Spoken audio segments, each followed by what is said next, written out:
Today we're going to break down an American lamb carcass. This carcass is 65 pounds, which is larger than our imported carcasses here in the United States, and pretty typical of the U.S. industry. We've got a carcass here that has a USDA choice grade. There are typically two grades about 95% of our lambs cover, and that's prime and choice. And choice has got a higher percentage of that market. A yield grade 2, in addition, talks to the cutability of those carcasses. The cutability is a relationship between muscle and fat, and this carcass at a yield grade 2 is really optimal. A yield grade 1 is extremely lean, and a yield grade 5 is extremely fat. We're going to separate this lamb into 4 primal cuts. We're going to remove the neck 1 inch above that backbone on a straight cut. You can do this 2 different ways. You can either do an angled cut or a straight cut. But for a true square cut shoulder, we'll keep this at a straight cut.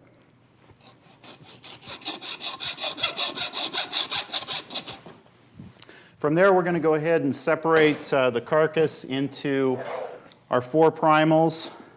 Going internal into the animal, I'm going to count the ribs.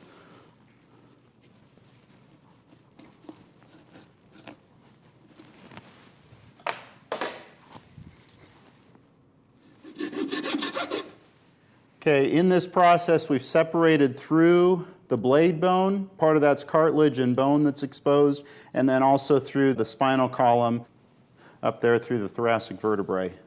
4 ribs in each of those shoulder halves. Next, we're going to go ahead and separate the rack from the loin. So we should have 8 ribs.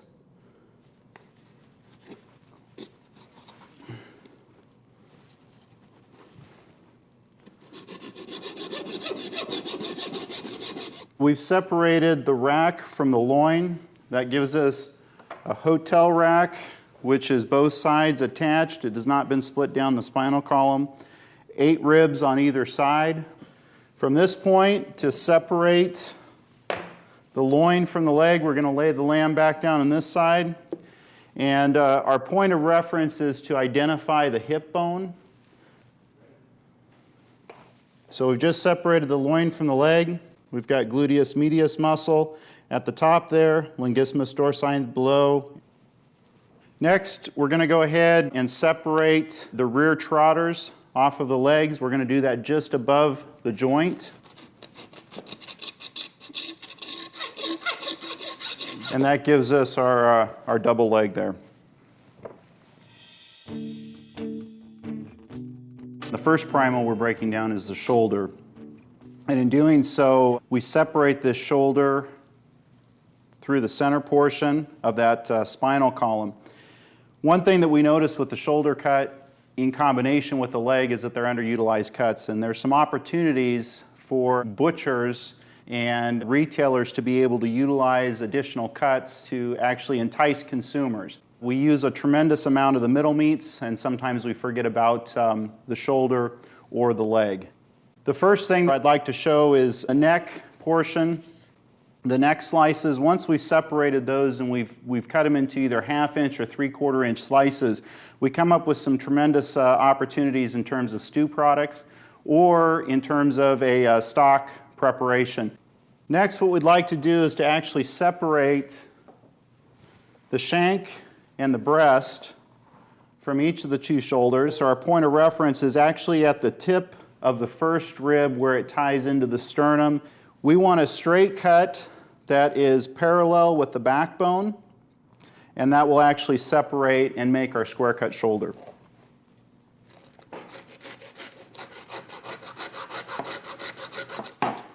We've cut through the 4 ribs.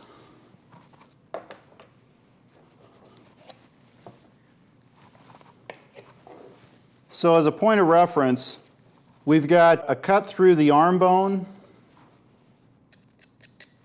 and we've got the 4 ribs and the first rib exposed cartilage in that region. So that tells us that we have a correct cut on the square cut shoulder.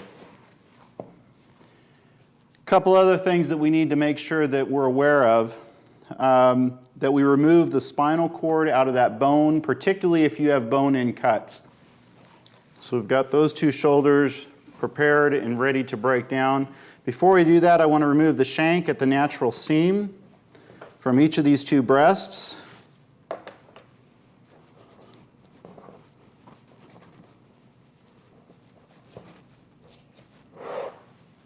We're going to remove the trotter just above the knee.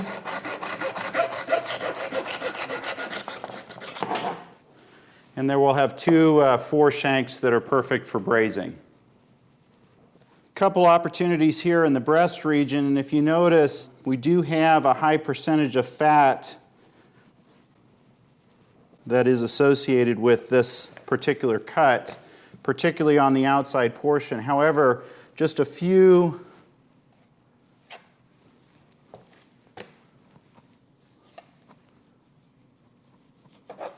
knife cuts, and we've got a product that is relatively lean. All right, this would be equivalent to a brisket in a beef carcass, but a nice group of lean here. A few opportunities. Strip this product for Asian stir fry. Certainly you could strip this product for fajita meat, or use that in a grind situation if you are making artisanal sausage. As far as the shoulders are concerned, we're going to actually pull out this rib section in the natural seam. You can see that pulls out very nicely. And we want some muscle tissue with this so that we have some edible product on there. Again, we have 4 ribs. You can present that in a retail tray, either as a whole section. You could actually incorporate or put 2 of these together, again going through the natural seam.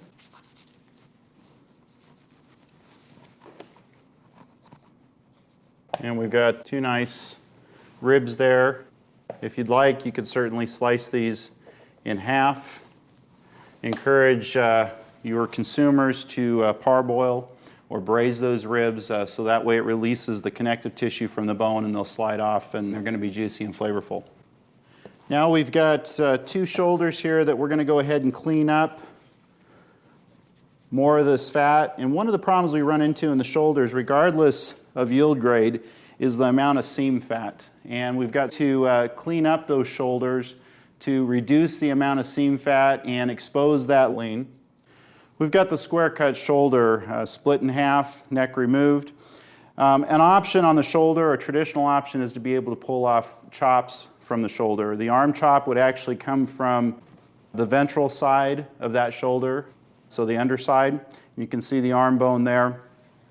The blade chop would come from the posterior end of the shoulder, which is where the shoulder rack separation would occur, and that's going to incorporate the blade muscle as well as some of the muscle tissues. What I'd like to show you now is some options relative to boning that shoulder out and some of the muscle cuts that we might be able to get in addition to the shank, the lean tissue that we pulled off the breast.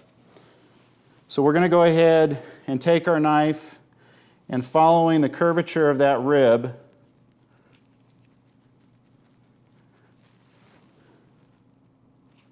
is remove the interior portion of the bone, including the neck bones. We're going to remove the back strap, which is a cartilaginous ligament at the top of the shoulder that attaches to the neck.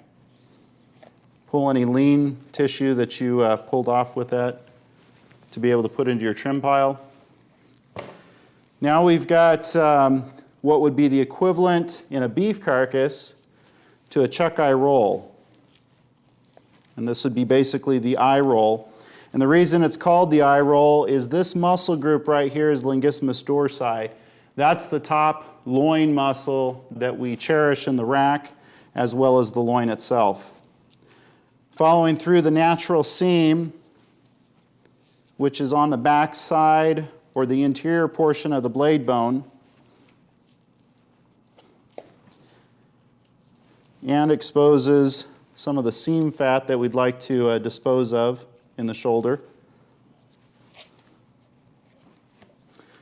we've got a nice product here that if we just tuck that tail in and then roll that either using jet net, which is commercially available and used a lot in the butchering industry, or using a string to be able to hand tie this product.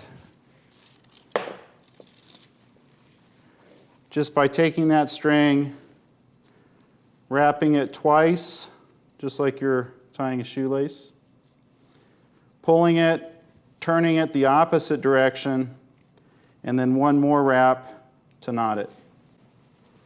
Now we'd like to remove the blade bone. We're going to work our way along that blade bone with our knife up to the cartilaginous point.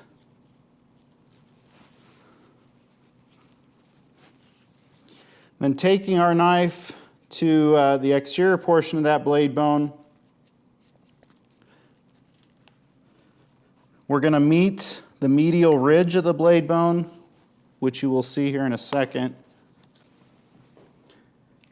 And then again, coming up under that blade bone, following along, we're going to meet that medial ridge once again and separate the muscle tissue off the bottom of that.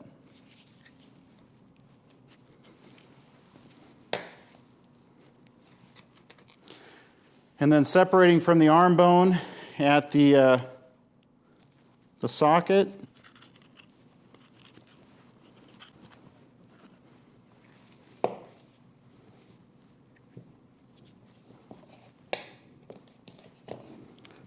residual muscle there we can use in the trim. You see the medial ridge in terms of that dimension. Okay, so we'll continue this deboning process, and at this point we just need to finish off the arm bone here, so following along that bone.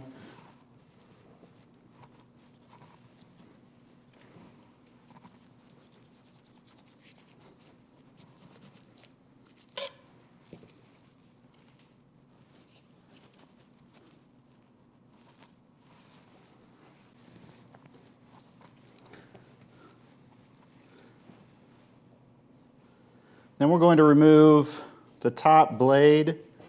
In the beef industry, the top blade has a thick sheath of connective tissue that goes to the center. We remove that, we lay out the two fillets that we receive or we get from that region, and we have what we call a flat iron steak. In the lamb industry, we have maturity on our side. The connective tissue isn't as developed and certainly creates some opportunities for us to pull out a product that ranges anywhere from 1/4 of a pound, depending on the size of the carcass, to 1/3 of a pound. Makes for a tremendous opportunity for tapas or small plate. A beautiful shape to that. If you'd like, we could make medallions. I pull off the end piece. Usually the neck section I'll cut fairly thick, and then we'll butterfly that by just taking a half slice through that center section and then opening it up, and you have a beautiful medallion there. We follow that up with more half-inch sections. These really lend themselves to a rapid cook, or you could roast that as one whole piece and have a tremendous roast as well. We've got a large portion of fat in this region, and this is one of the downfalls that we have with lamb shoulders. And so by boning this product out, we can actually reduce the amount of fat that's present. You do have some residual muscle that's on the outside of this. Any products we get out of the shoulder can work in a braising situation, in a broiling situation, in a roasting situation. Really lends itself to a lot of applications. From the American lamb shoulder, we get a lot of opportunities here for an underutilized cut. We have stock solution opportunities with the neck slices, chops from the shoulder, both blade and arm. We've got riblets. We have strips that we can use in stir fry or fajita meat, medallions, 2 roasting options, as well as 2 shanks for braising. So as you can see, there's a tremendous amount of opportunities in the American lamb shoulder. Our second primal is the hotel rack. Again, both sides attached. We saw through the spinal column, separating the 2 halves. In this, we're going to go ahead and do a 4-inch removal of that belly plate. So measuring 4 inches from the eye leaves us about right there. And then again, measuring 4 inches from the eye on the shoulder side leaves us about there. Going through to use the knife to help separate those ribs.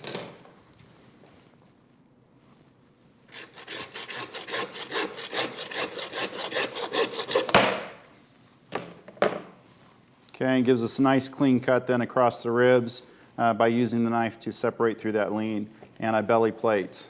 And here are the 2 racks, this from the shoulder side and this from the loin attachment or removal side.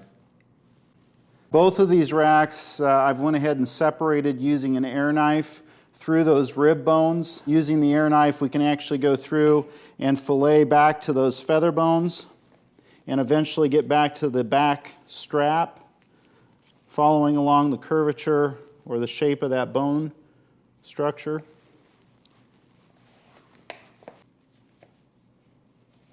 The first rack, we're going to make a roast ready, and so in doing that, we need to pull out this blade bone. At this point of the blade, you're pretty much into cartilage, so it's going to be white in appearance. Using your knife to kind of fillet along the edge of that.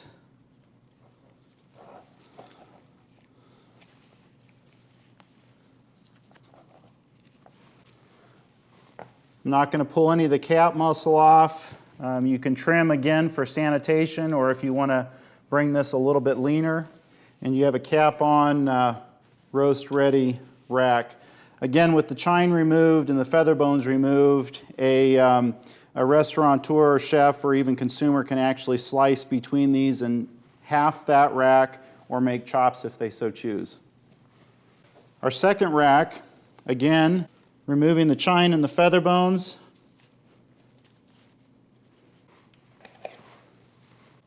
Again, making sure that back strap is removed. We're going to go ahead and remove the cap, starting underneath this blade bone.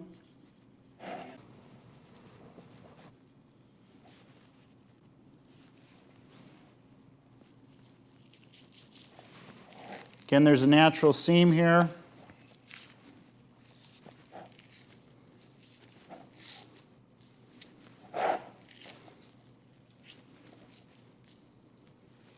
And this is going to be a pretty high-end cut because we're taking a lot of the fat and the waste material off, and anytime you do that, you're going to increase the price of this cut. I'm going to clean it up just a little bit.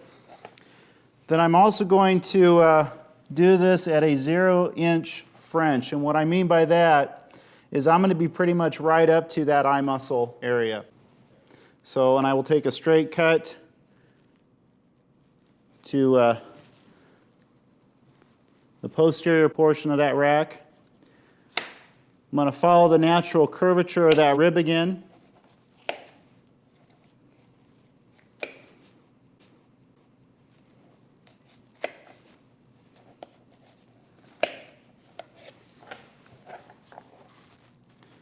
We're going to follow along those ribs and just kind of clean this intercostal meat up, which is the muscle tissue between the ribs.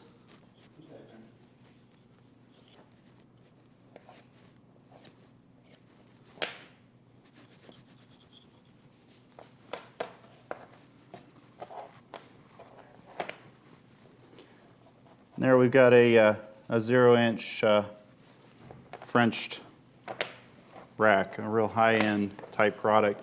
Now if you wanted to, again, since we removed the chine and the feather bones, a nice portion for a plate, that's probably about a half a pound. In some cases might be 3/4 a pound depending on the size of the lamb. This was a 65-pound carcass. Or you could do double rib chops. The last portion of the rack separation is to actually expose the Denver ribs as an additional component that we can actually add to the ribs from the shoulder. pulling the diaphragm muscle out from the lamb carcass. Additionally, going through the cartilaginous juncture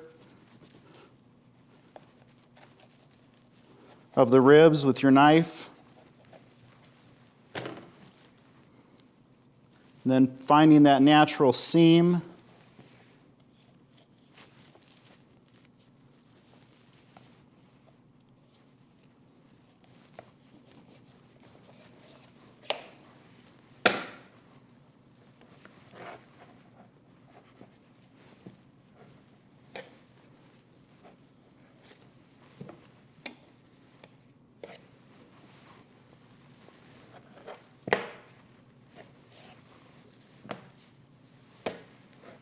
There we have the Denver ribs. So from the hotel rack that we started off with the plate attached, we've got a whole rack roast, chine off, feather bones off. We've also got a Frenched half rack for ribs. We've got rack chops or rib chops.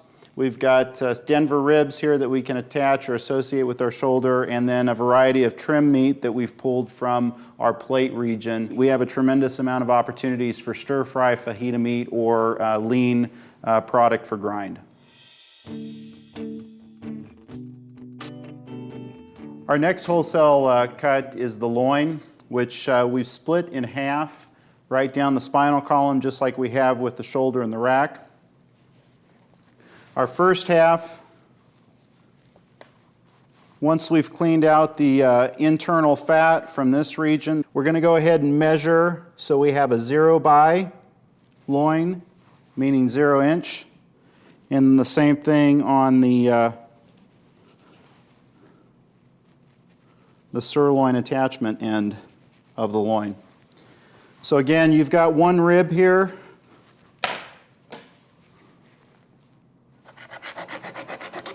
The product that's in the tail portion can be trimmed out again for a tremendous amount of trim, as well as some stripping meat for, again, fajitas or stir fry. We'll clean this up just a bit more. From the 0 by loin roast, you can pull out the boneless strip loin as well as the tenderloin. So just following the natural curvature of that spine,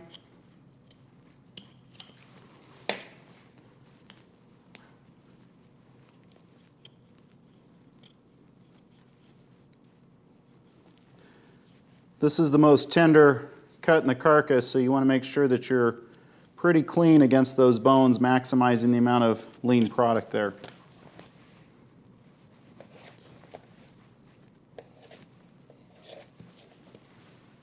And there we have the boneless tenderloin out of the 0 by loin. The next cut that we're going to take is actually the boneless strip loin.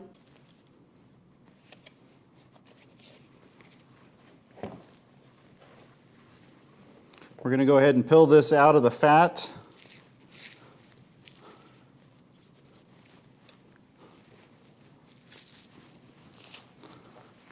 The natural seam.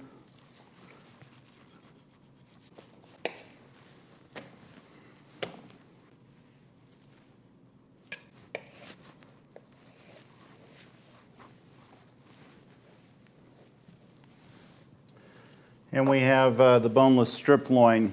Our next loin, we're going to break down into lamb loin chops. I've already separated the flank portion from that, and again, remove that. You can cut loin chops in various degrees of thickness, all the way from 1/4 inch, which would be a mini T-bone or mini chop, upwards of 1 1/4 inch to 1.5 inches. From the American lamb loin, we've got some real high-end products that we can achieve. We've got the lamb tenderloin, which is a boneless cut. We've got the lamb strip loin, which can either be used as a whole piece or as chops. And lamb loin chops, sometimes referred to as T-bones. Our final primal cut is the lamb leg. And again, an underutilized cut. We're going to break this lamb leg down in half, again separating through that hip bone. You can purchase a whole lamb leg bone in, or you have options where you can separate out the hip bone and leave a boneless sirloin attached to the remainder of that bone-in leg. It makes for some great roast-ready options. What we're going to do is we're going to take the other leg and we're going to bone this leg out. The first portion of that process is to remove the flank muscle. Again, removing that connective tissue on the outside, you have a nice lean portion of muscle that you can strip or use that in a ground formulation. We're going to go ahead and clean up the fat up here on this outside portion of the leg.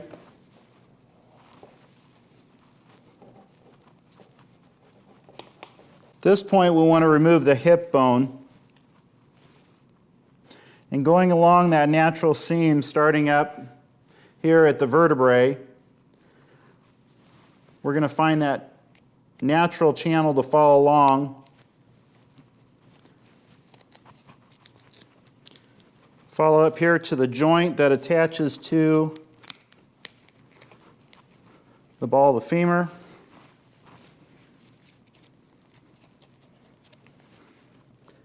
Clean right up along that bone so that we end up with a boneless sirloin, or what some may refer to as a semi-boneless leg.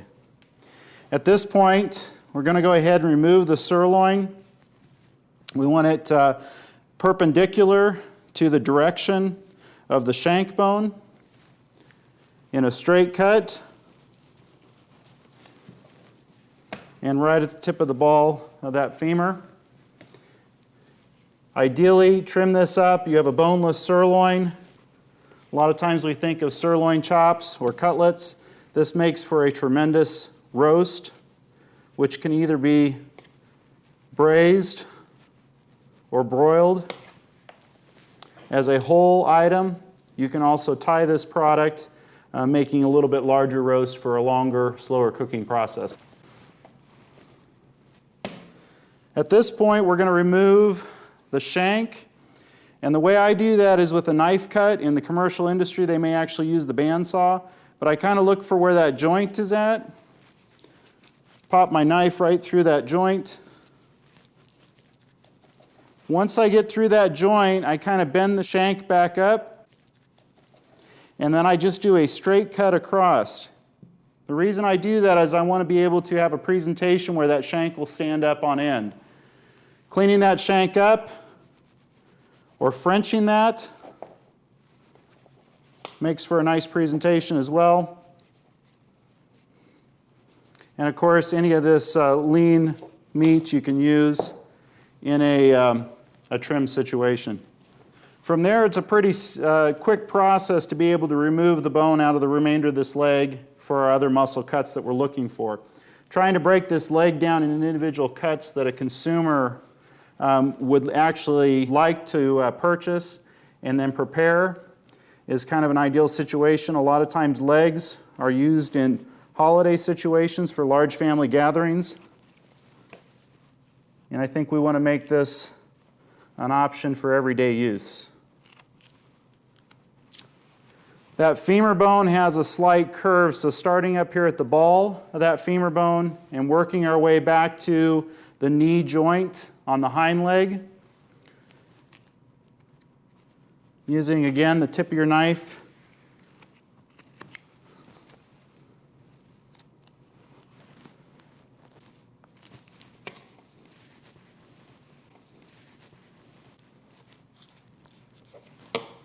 Okay, now we're going to go ahead and open this muscle up again just from the natural seams.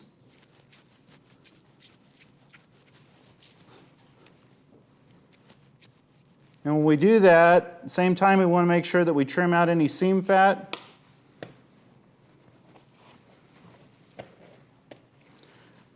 Trim up external fat that you find. The leg is relatively lean, so there's not a tremendous amount of fat that you have to be trimming up.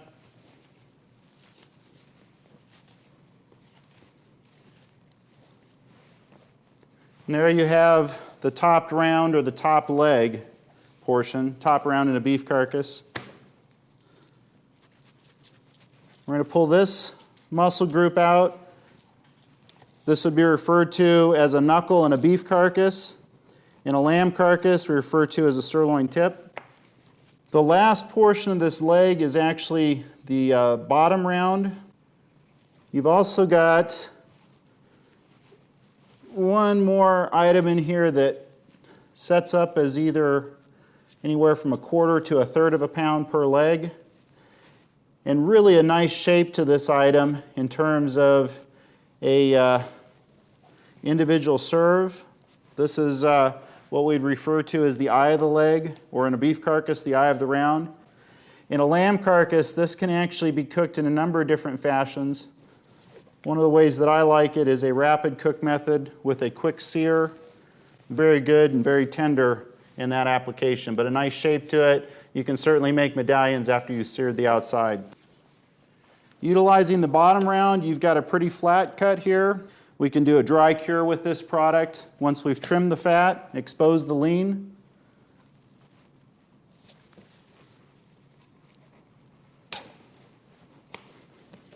Again, you could use this in a stripped formulation or a chunked formulation, or if you wanted to do some type of curing application, it creates a very nice avenue for that. The American lamb leg is probably the most versatile cut that we have in the carcass. The whole lamb leg, a very traditional application where we can use for a special event, a large gathering of people. But then when we look at the options for today's consumers, smaller portion sizes, boneless cuts that are relatively lean, we've got cuts that range anywhere from 1/4 or 1/3 of a pound upwards to 1.5 pounds. And so some tremendous options for the American lamb leg. You've seen us break down an entire American lamb carcass. It's all about utilization of the entire carcass as well as the versatility of the many cuts, both bone-in and boneless. For more information, go to www.americanlamb.com.